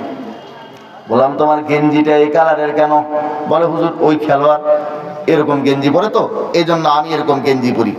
আমি বললাম ভাই, আমি যতটুকু জানি ওই খেলোয়াড়টা হয় ইহুদি নাইলে খ্রিস্টান, তো ইহুদি আর খ্রিস্টানরা যে জাহান্নামে যাবে, তোমাকে ওইখানে দেওয়া হবে ওর সাথে, ওই খেলোয়াড়ের সাথে যাবা? না, ওর সাথে আমি জাহান্নামে যাবো না। বললাম তুমি ওর সাথে জাহান্নামে যাবা না, তুমি জান্নাতে যাইতে চাও নবী মুহাম্মদ রাসূলুল্লাহর সাথে, আর লেবাস, পোশাক, বেশভূষা, চুল দাড়ি সব কিছু তোমার হবে হচ্ছে খ্রিস্টানদের মতো, ইহুদিদের মতো, তো তার সাথে তুমি মহব্বত রাখবা, জান্নাতে থাকবা নবী মুহাম্মদ রাসূলুল্লাহর সাথে, এটা তো হবে না। তাসির রাসূল ওয়া আনতা তুযহিরু হুব্বাহু, হাদা লা'আমনি ফিল ফিআলি বাদিউ, লাউ কানা হুব্বুকা সাদিকান লা তা'তাহু, ইন্নাল মুহিব্বা লিমান ইউহিব্বু মুতিউ। আমার ভালোবাসা যদি নবীর প্রতি থাকে, তাহলে ইনশাআল্লাহ নবীর সাথে আমি জান্নাতে থাকতে পারবো। কিন্তু আমার চুলটা হইতে হবে নবীর দিক নির্দেশনা মতো, লেবাসটা হইতে হবে নবীর মতো, দাড়িটা হইতে হবে নবীর মতো, চলাফেরাটা হইতে হবে নবীর মতো, সব চালচলন আমি রাখবো অন্যদের মতো, থাকবো নবীর সাথে জান্নাতে। এইটা তো হবে না, এইটা তো হবে না। এজন্য নবী মুহাম্মদ রাসূলুল্লাহর মহব্বত আমাদের অন্তরে থাকতে হবে সবচেয়ে বেশি। এই মহব্বতকে কেন্দ্র করে ইদানিং আবার ব্যবসা শুরু হয়েছে। আমি একটা বই দেখলাম একবার, হযরত মুজাদ্দিদ বঙ্গবন্ধু শেখ মুজিবুর রহমান, মানে বঙ্গবন্ধু শেখ মুজিবুর রহমানকে মুজাদ্দিদ বানাই দিয়েছে জামানা, হযরত লাগাইয়া একটা বই ছাপাইছে। কেউ যদি কাউকে ভালোবাসে, এই ভালোবাসা নিয়ে অনেকে আবার ব্যবসা করে। আমি এক সময় ওয়াক্তিয়া নামাজ পড়াইতাম, এখন তো এই বয়ান টয়ান করি, জুমার নামাজেরও সময় পাই না, খুব বেশি নিয়মিত উপস্থিত থাকতে পারি না। ওয়াক্তিয়া নামাজ পড়াইতাম, তো আমাকে সেক্রেটারি সাহেব বললেন, হুজুর আমাদেরকে একটু সময় দিতে হবে। বললাম কি জন্য? আমরা একটা লিস্ট করেছি, যাদের বউকে ভালোবাসতো তারা বউ এখন মারা গেছে, যারা মাকে ভালোবাসতো মা মারা গেছে, এই দুইটা লিস্ট করছি। তাদের কাছে আমরা যাব চাঁদা কালেকশনের জন্য। তো আপনার উপরে একটু আস্থা আছে মুসল্লিদের, আপনি গেলে একটু টাকাটা আমরা নিশ্চিত পাবো, এই জন্য আমাদেরকে সময় দিতে হবে। প্রথমেই গেল এক হাজী সাহেবের কাছে। ওই হাজী সাহেবের বউ কিছুদিন আগে মারা গেছে, উনি আবার ওনার স্ত্রীকে খুব ভালোবাসতেন। যা বলতেছে হাজী সাহেব, বলে কি? বলে আপনার স্ত্রী তো মারা গেছে। বলে হ্যাঁ। স্ত্রীর কথা শোনা মাত্রই আমারে জড়ায় ধরে হাউ মাউ করে কান্না জুড়ে দিল, হুজুর আমার বউটা মারা গেছে, আপনি একটু দোয়া করিয়েন। আচ্ছা ঠিক আছে, দোয়া করব। এখন এরা ধরছে আপনার স্ত্রীর নামে আমাদের মসজিদের একটা জেনারেটরের টাকা দেন। উনি বলে ঠিক আছে, কত টাকা দাম? এত বড় জেনারেটর চাইছে, কয় আমি অর্ধেক দেব। এরা আবার ধরছে, হাজী সাহেব আপনার বউ যতদিন বেঁচে ছিল আপনি কি তার মধ্যে কাউকে শরীক হতে দিয়েছেন? লা হাওলা ওয়ালা কুওয়াতা ইল্লা বিল্লাহ। এগুলো কি সমস্ত আজে বাজে কথা বলেন? বউর মধ্যে আর কাউকে শরীক হতে দেয়? তাইলে মারা গেছে, এখন সওয়াবের মধ্যে অর্ধেক দান করবেন আর অর্ধেক আরেকজন দান করে আপনার বউর সওয়াবের মধ্যে ভাগী হবে, এটা চান? না না না না, পুরা জেনারেটর টাকা আমি দিব। এটা হলো ভালোবাসাকে নিয়ে ব্যবসা। বঙ্গবন্ধুকে ওনার কন্যা খুব বেশি ভালোবাসতেন, সাবেক প্রাইম মিনিস্টার। এই জন্য এটাকে নিয়ে ব্যবসা, ভালোবাসাকে নিয়ে ব্যবসা করতে করতে বই লিখছে, মুজাদ্দিদ বানায় দিছে বঙ্গবন্ধুকে। আর একজন উপমন্ত্রী ছিল, শিক্ষা উপমন্ত্রী বোধহয় কুড়িগ্রামের রাজীবপুরের, সে তো বলতে বলতে বলেই ফেলছে বঙ্গবন্ধুকে আল্লাহ যেন একটা জাহান্নামের ভালো জায়গায় স্থান দেয়। শুনছেন না? তেল একটু বেশি হলে স্লিপ করে। তো ভালোবাসাকে নিয়ে মানুষ ব্যবসা করে। আমাদের দেশের মুসলমানরা কিন্তু আর যাই হোক নবীকে ভালোবাসে, ভালোবাসে কিনা? আমাদের দেশের মুসলমানরা দেখেন নবীর প্রতি ভালোবাসা আছে। এই যে ভোলাতে 4টে স্কুলের ছেলে শাহাদত বরণ করছে। এক হিন্দু ছেলে কটূক্তি করেছিল আমার নবীকে, এখানে শহীদ হয়েছে। ওর মাদ্রাসার ছেলে না, আলেম না, 4জন স্কুলের ছেলে। আমাদের দেশের মুসলমানরা মাদ্রাসায় হয়তো পড়ে না, নামাজ হয়তো পড়ে না, দাড়ি টুপি হয়তো রাখে না, লেবাস পোশাক হয়তো আলেমদের মতো পাঞ্জাবি পায়জামা হয়তো পরে না, কিন্তু তারপরেও নবীকে ভালোবাসে। এরকম লোক আছে না নাই? আমার দেশের মুসলমানরা নবীকে ভালোবাসে। এই নবী প্রেমকে কেন্দ্র করে আমাদের কিছু ভাইয়েরা আবার ব্যবসা শুরু করছে। তারা বিভিন্ন রকম বেদাত আবিষ্কার করছে নবীর নামে, এই বেদাত ওই বেদাত। এখন আপনি যখন তার বিরোধিতা করবেন তখন বলে ভাই এরা রসুলের দুশমন, এরা রসুলের। আল্লাহ রসুল বলেন যত ইমানদার আছে সমস্ত মুমিন ইমানদার হওয়ার আগে তার অন্তরে আমার মহাব্বত থাকে।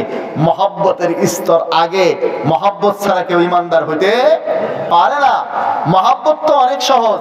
আমাকে আপনাকে আমাদের স্ত্রীরা মহাব্বত করে খুব, আপনার বউকে বলেন আপনার কাছে মুরিদ হইতে হয় নাকি? দেখেন, ভালোবাসবে ঠিক, আপনাকে খাওয়াবে। এখন যদি বলেন মুফতি শফিক আসিম হুজুরের কাছে মুরিদ হবে, আপনাকে ভালোবাসবে ঠিক আছে, খাওয়াবে আপনাকে, মুরিদ অন্য হুজুরের কাছে। কারণ মহাব্বত আলাদা জিনিস, আকীদাত আলাদা জিনিস। মহাব্বত আলাদা, আকীদাত ভক্তি শ্রদ্ধা আলাদা। এক বলে বড় পীর সাহেব ছিলেন, ওনার কাশফ কারামাত ছিল, তো ওনার বউ ওনারে বুজুর্গ মনে করে না, ওনার পিছনে অনেক মুরিদ ঘুরতো। তো একদিন ওনার স্ত্রী দেখতেছে হাওয়ার উপরে জায়নামাজ বিছাইয়া এক পীর সাহেব উড়ে যাচ্ছে। এখন মনে মনে চিন্তা করলো, হায় রে, আমার স্বামীও তো পীর সাহেব, তারও তো অনেক মুরিদ, তারে তো এরকম জায়নামাজ বিছাইয়া উড়ে যেতে দেখি না কোনো সময়। আজকে আমার স্বামী যখন আসবে আমি বলবো যে আপনার তো অনেক নাম দাম শোনা যায়, অনেক মুরিদ আপনার রয়েছে, আপনাকে তো হাওয়ার উপরে জায়নামাজ বিছাইয়া উঠতে দেখি না। আজকে একজন পীর সাহেবকে দেখলাম হাওয়ার উপরে জায়নামাজ বিছাইয়া উঠতেছে। তো আসছে সাহেব, পীর সাহেব আসলে ওনার স্ত্রী কথাটা বলছে। তো উনি বলতেছেন, ও সকিনার মা, তুমি দেখে ফেলছো নাকি? এটা তো আমি উড়ে যাচ্ছিলাম। বলছে, ও আপনি উড়ে যাচ্ছিলেন? তাই তো দেখলাম যে সোজা যাইতে পারতেছে না, একটু আঁকা বাঁকা যাইতেছে। এতক্ষণ কি বললো? এতক্ষণ তামান্না করতেছিল আমার স্বামী এরকম পীর হয় না কেন। এখন যখন বুঝলো তার স্বামী উড়ে যাচ্ছিল, এখন বলে চলন আঁকা বাঁকা হয়ে গেছে। কাজেই মহাব্বত সহজ, ভালোবাসা সহজ। আবুল আহাব আমার আপনার নবীকে ভালোবাসছে, নিজের বান্দি সোহেবাকে নবীজির জন্মের খবর শুনে আজাদ করে দিয়েছে, মুক্ত করে দিয়েছে, ঈমানটা আনতে পারে নাই। মুসলমান ভাইরা আমার, মক্কার কাফেররা তাদের সংসদে তাদের বৈঠকে উপাধি দিয়েছিল আমাদের নবীকে আল আমিন। এই আল আমিন উপাধি বাংলাদেশের সংসদ ভবনে দেওয়া হয়নি। আল আমিন উপাধি মুসলমানরা দেয়নি। আল আমিন উপাধি তৎকালীন কাফেররা দিয়েছিল নবীকে মহব্বত করে। নবীকে মহব্বত করার পরেও কিন্তু তারা আকীদত রাখতে পারে নাই, ঈমান রাখতে পারে নাই। মহব্বত আলাদা জিনিস, আকীদত আলাদা জিনিস। মহব্বত আগে আসে, আকীদত পরে আসে। আগে ভালোবাসা, তারপরে ভক্তি। যারা নবীর উপরে ঈমান রাখে অবশ্যই তারা নবীকে ভালোবাসে, অবশ্যই তারা নবীকে ভালোবাসে। আমাদের দেশের এক শ্রেণীর বেদাতি মৌলবীরা আছে, তারা এখন বলে যে যারা বেদাতের বিরোধিতা করে এরা রাসূলের দুশমন। নাউযুবিল্লাহ বলেন। মুসলমান ভাইরা আমার, আল্লাহর নবী বলেন, ও আমার সাহাবীরা, ও আমার উম্মতিরা শোনো, এই উম্মতের মধ্যে দল হবে ৭৩টা। একমাত্র নাজাত প্রাপ্ত কারা? যারা নবীর আদর্শ আর সাহাবায়ে কেরামের আদর্শের উপরে চলবে তারা। এখন যখন আমাদের এই ভাইদেরকে আমরা বলি, ভাই এই সব কাজ যে আপনারা করেন এগুলো তো বিদআত, এগুলো কি? তখন তারা বলে, ভাই তাইলে মাইক বেদাত, প্লেন বেদাত, কম্পিউটার বেদাত, বিল্ডিং বেদাত, এরকম বলে নাকি বলে না? এগুলো হলো বেদাতকে বৈধতা দেওয়ার যুক্তি নামের কতগুলো কুযুক্তি। আমি আপনাকে বলি বেদাত কাকে বলে, স্বয়ং রাসূলুল্লাহ সাল্লাল্লাহু আলাইহি ওয়াসাল্লামের হাদিস থেকে দেখি। বুখারী শরীফ খণ্ড নম্বর 1 পৃষ্ঠা নম্বর 371, হাদিস নম্বর 2619, মুসলিম শরীফ খণ্ড নম্বর 2 পৃষ্ঠা নম্বর 77। অনেক জায়গাতেই হাদিস শরীফ আছে, আমি একটা জায়গা থেকে আপনাদেরকে দেখাই। বুখারী শরীফ প্রথম খণ্ডের 371 নম্বর পৃষ্ঠা, হযরত আয়েশা সিদ্দিকা রাদিয়াল্লাহু তাআলা আনহা থেকে এই হাদিস বর্ণিত আছে। 2619 নম্বর হাদিস মেইন কিতাবের। আর যদি আপনি গুগল ইন্টারনেটে দেখেন 2697 নম্বর হাদিস হিসেবে পাবেন। আন আয়েশা রাদিয়াল্লাহু তাআলা আনহা قالت قال النبي صلى الله عليه وسلم, আল্লাহর নবী সাল্লাল্লাহু আলাইহি ওয়াসাল্লাম ইরশাদ করেন, মান আহদাসা ফি আমরিনা হাদা মা লাইসা মিনহু ফাহুয়া রাদ্দুন। যে ব্যক্তি শরীয়তের মধ্যে এমন জিনিস ঢুকাইলো, এমন নতুন জিনিস ঢুকাইলো যেটা শরীয়তের মধ্যে নাই, সেটাই প্রত্যাখ্যাত, সেটাই বিদআত। এখন আসেন, তাইলে আমরা কি পাইলাম? যেই জিনিস শরীয়তের মধ্যে নাই সেটাকে শরীয়ত মনে করে পালন করার নাম, যেটা সওয়াবের কাজ নয় শরীয়তে, সেটাকে সওয়াব মনে করে করার নাম বিদআত। যারা মাইক বানিয়েছে তারা কি শরীয়ত মনে করে বানিয়েছে? সওয়াব মনে করে বানিয়েছে? যারা বিল্ডিং বানায় শরীয়ত মনে করে বানায়, সওয়াব মনে করে বানায়? বানায় না। আর আপনারা যে বেদাতগুলো করেন এগুলোকে সওয়াব মনে করে করেন কিনা? ইবাদত মনে করে করেন কিনা? ইবাদত মনে করে করে, সওয়াব মনে করে করে। অতএব এটা বেদাত হবে। নব্য আবিষ্কৃত জিনিসসমূহের সাথে বেদাতের কোনো সম্পর্ক নাই। বেদাতের সাথে সম্পর্ক হলো ইবাদতের। বন্ধুরা আমার, আমরা যখন তাদেরকে কথা বলি তখন বলে, ভাই আমরা এগুলো রাসূলের ইশক আর মহব্বতে করি। আমি বলি, ভাই যারা রাসূলের ইশক মহব্বত নিয়ে বেদাত করছেন, আমি আপনাদের অন্তর চিরে দেখতে চাই না। আমি বিশ্বাস করতে চাই আপনার অন্তরে নবীর মহব্বত আছে, কিন্তু আমি একটা কথা জিজ্ঞাসা করি, কেউ যদি ঢাকা রাজধানীতে যাওয়ার মহব্বত নিয়ে, ঢাকা রাজধানীর মহব্বত নিয়ে রংপুরের গাড়িতে চড়ে বসে, পাবনা বাস স্ট্যান্ড থেকে কয়েক ঘন্টা পরে গন্তব্যে গাড়ি গিয়ে যখন পৌঁছবে, তখন সে কি ঢাকা পৌঁছবে না তামাকের দেশ রংপুরে পৌঁছবে? রংপুরে পৌঁছবে। কথা ঠিক কিনা? মুসলমান ভাইরা আমার, আল্লাহর হাবিব বলেন, আল্লাহর রাসূল নিজেই বলেন, ও আমার উম্মতিরা শোনো, কেউ যদি আমার মহব্বত নিয়া, রাসূলের মহব্বত নিয়া কেউ যদি বেদাতের গাড়িতে চড়ো, হাউজে কাউসারের পাশেও যদি পৌঁছে যাও, হাউজে কাউসারের পানি কপালে জুটবে না, সুপারিশ নসিব হবে না, বরং ধিক্কার খেয়ে চলে আসতে হবে। বুখারী শরীফ খণ্ড নম্বর 2 পৃষ্ঠা নম্বর 974, হাদিস নম্বর 6332, 6333। এই যে বুখারী শরীফের মেইন কিতাব, এটা আপনি খুলেন, দ্বিতীয় খণ্ডের 974 নম্বর পৃষ্ঠা, খণ্ড নম্বর 2 পৃষ্ঠা নম্বর 974, হাদিস নম্বর 6332, 6333। আর যদি গুগলে তালাশ করেন তাইলে পাবেন 6583, 6584 নম্বর হাদিস হিসেবে। হযরত সাহল ইবনে সাদ থেকে বর্ণিত, তিনি বলেন ক্বালা ক্বালা নবী সাল্লাল্লাহু আলাইহি ওয়াসাল্লাম, তিনি বলেন আল্লাহর নবী ইরশাদ করেন, আল্লাহর হাবিব সাল্লাল্লাহু আলাইহি সাল্লাম বলেন, লা ইয়ারিদান্না আলাইয়া কওম, কিছু লোক কিয়ামতের দিন হাউজে কাউসারের সামনে আমার সামনে আসবে, আরিফুহুম ওয়া ইয়ারিফুনি, আমিও তাদেরকে চিনব, তারাও আমাকে চিনবে। সুম্মা ইউহালু বাইনি ওয়া বাইনাহুম, এরপরে আমার মাঝে আর তাদের মাঝে পর্দা দিয়ে আড়াল করে দেওয়া হবে। আল্লাহর হাবিব বলেন, পর্দা দিয়ে যখন আড়াল করে দেওয়া হবে তখন আমি বলবো ফাকুলু ইন্নাহুম মিন্নি, আমি তখন বলবো, ও ফেরেশতারা পর্দা দিয়ে আড়াল করো কেন, এরা তো আমাকে মহব্বত করতো, আমার মহব্বতের উম্মত। আল্লাহর হাবিব বলেন ফায়ুকাল, তখন আমাকে বলা হবে ইন্নাকা লা তাদরি মা হাদাসু বাদাকা, ইয়া রাসূলুল্লাহ আপনি জানেন না আপনার মহব্বতের উম্মত হলে কি হবে, আপনাকে ভালোবাসলে কি হবে, আপনার ইন্তেকালের পরে কি কি নতুন নতুন বিদআত এরা শরীয়তের মধ্যে সৃষ্টি করেছে আপনি জানেন না। আল্লাহর হাবিব বলেন ফাকুলু সুহকান সুহকান লিমান গায়্যারা বাদি, আমি তখন বলবো দূর হও দূর হও ওই সমস্ত ব্যক্তিরা যারা আমার পরে শরীয়তের মধ্যে বিকৃত করেছে, পরিবর্তন করেছে। মুসলমান ভাইরা আমার, তাহলে রসুলকে মহব্বত করলে হবে না, সুন্নতের গাড়িতে চড়তে হবে। বেদাতের গাড়িতে চড়ে কেউ যদি নবীর কাছে হাউজে কাউসারের পাশে পৌঁছেও যায়, নবীজি ধিক্কার দিয়ে তাড়িয়ে দিবেন। পক্ষান্তরে আমি নবীকে মহব্বত করলাম, সুন্নতের গাড়িতে চড়ে বসলাম, তখন কি হবে? তিরমিজি শরীফের হাদিস, মিশকাত শরীফ খণ্ড নম্বর 1 পৃষ্ঠা নম্বর 30, হাদিস নম্বর 175, হযরত আনাস রাদিয়াল্লাহু তাআলা থেকে বর্ণিত হাদিস। ওই যে অফারের কথা আমি বলছিলাম, এই অফারের কথাটা এখানে আছে। কোন কাজ করলে নবীর সাথে জান্নাতে থাকা যাবে? দেখেন, ভালো করে শুনেন, মনোযোগ দিয়ে শুনেন।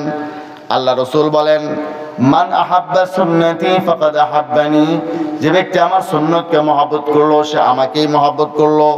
ওয়ামান আহাব্বানি কানা মাই ফিল জান্নাহ, আর যে আমাকে মহব্বত করলো সে আমার সাথে জান্নাতে থাকবে। এটা মানতিকের শিকলা আউয়াল, শিকলা আউয়ালের মধ্যে হাদ্দা ওয়াসাস সুগরার মাহমুলা কুবরার মওজু।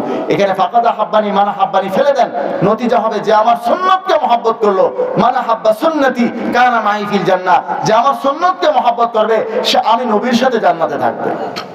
হাত উঠাই আমরা কারা নবীর সুন্নতকে মহব্বত করবো, হাত উঠাই, নারায়ে তাকবীর, হাত নামান।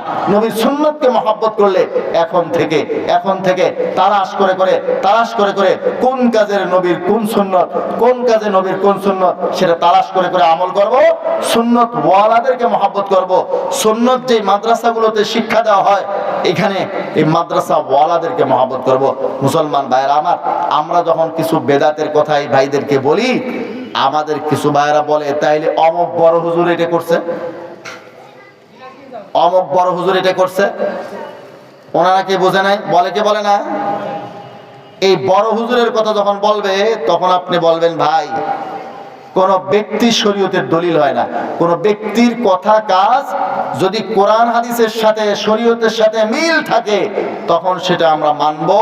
কোন ব্যক্তির কথা কাজ যদি শরীয়তের সাথে কোরআন হাদিসের সাথে মিল না থাকে উনি তার জবাব দেবেন, উনি যেটা করছেন সেটার জবাব উনি দেবেন, বাকি আমি ওনাকে ফলো করতে পারবো।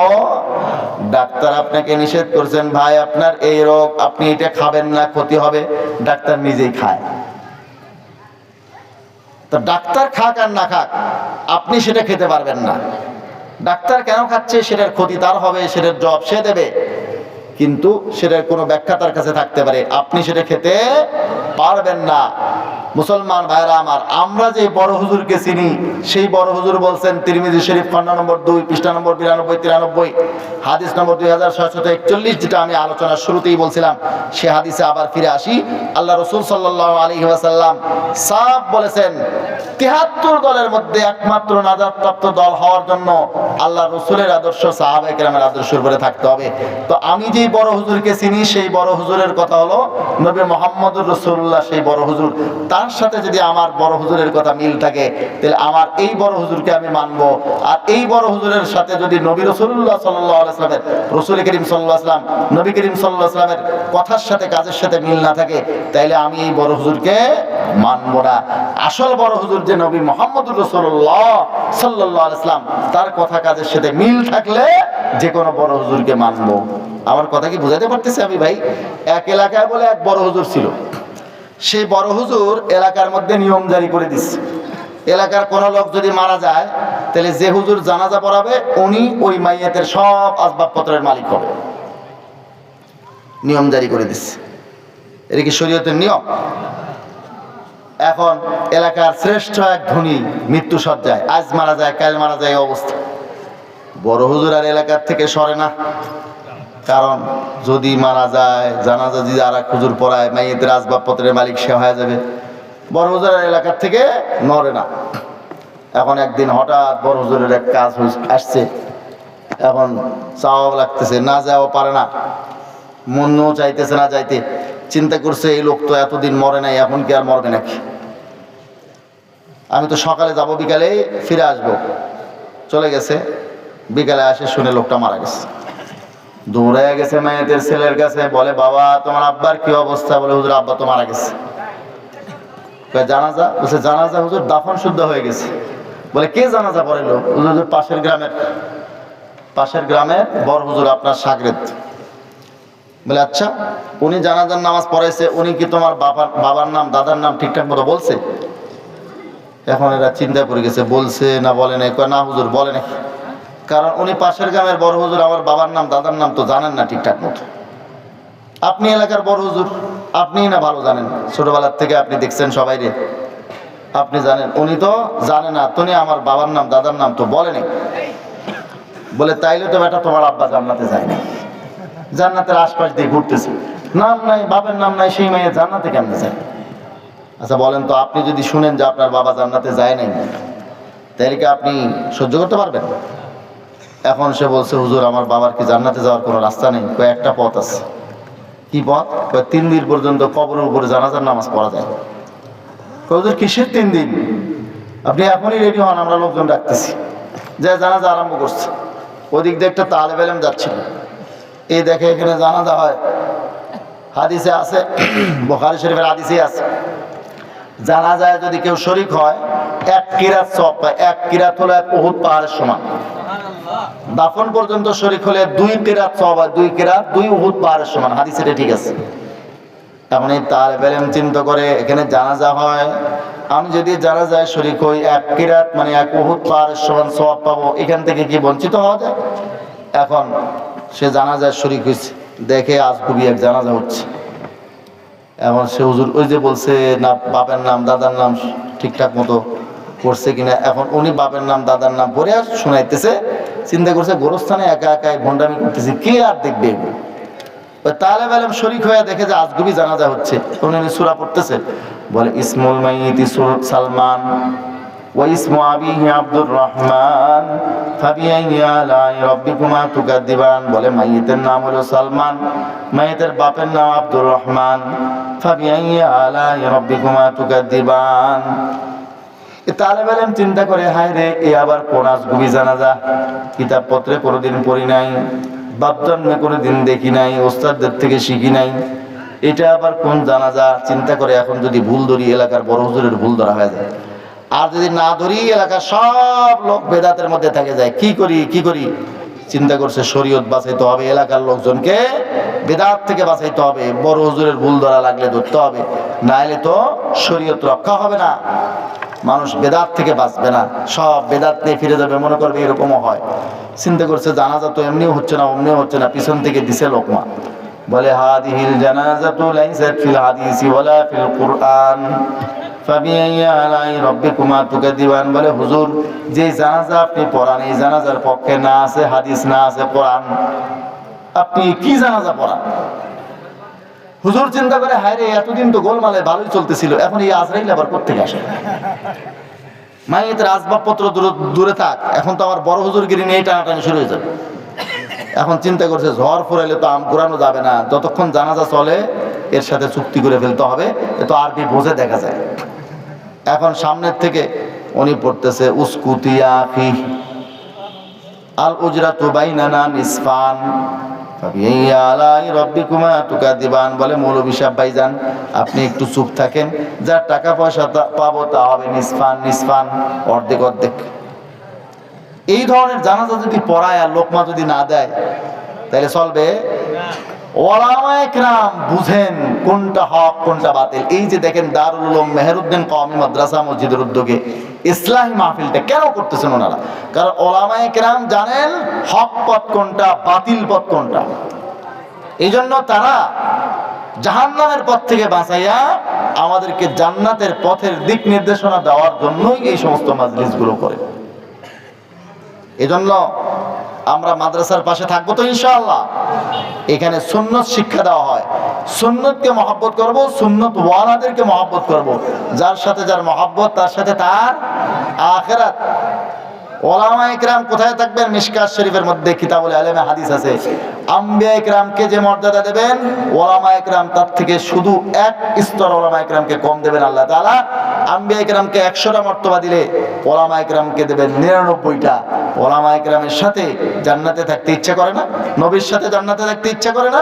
তাহলে সুন্নতকে মহব্বত করব, সুন্নত ওয়ালাদেরকে মহব্বত করব, মাদ্রাসাকে মহব্বত করব, হক পথে থাকার চেষ্টা করব, নবীর আদর্শ সাহাবায়ে কেরামের আদর্শ নবীর সুন্নাহকে আঁকড়ে ধরব, বিদআত থেকে বাঁচবো।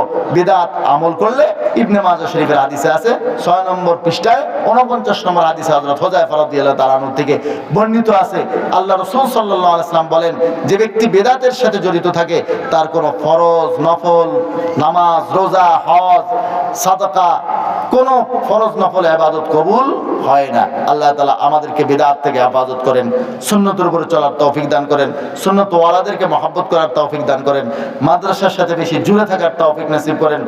একটু কালেকশন করব। কালেকশন কি? টাকা পয়সা না।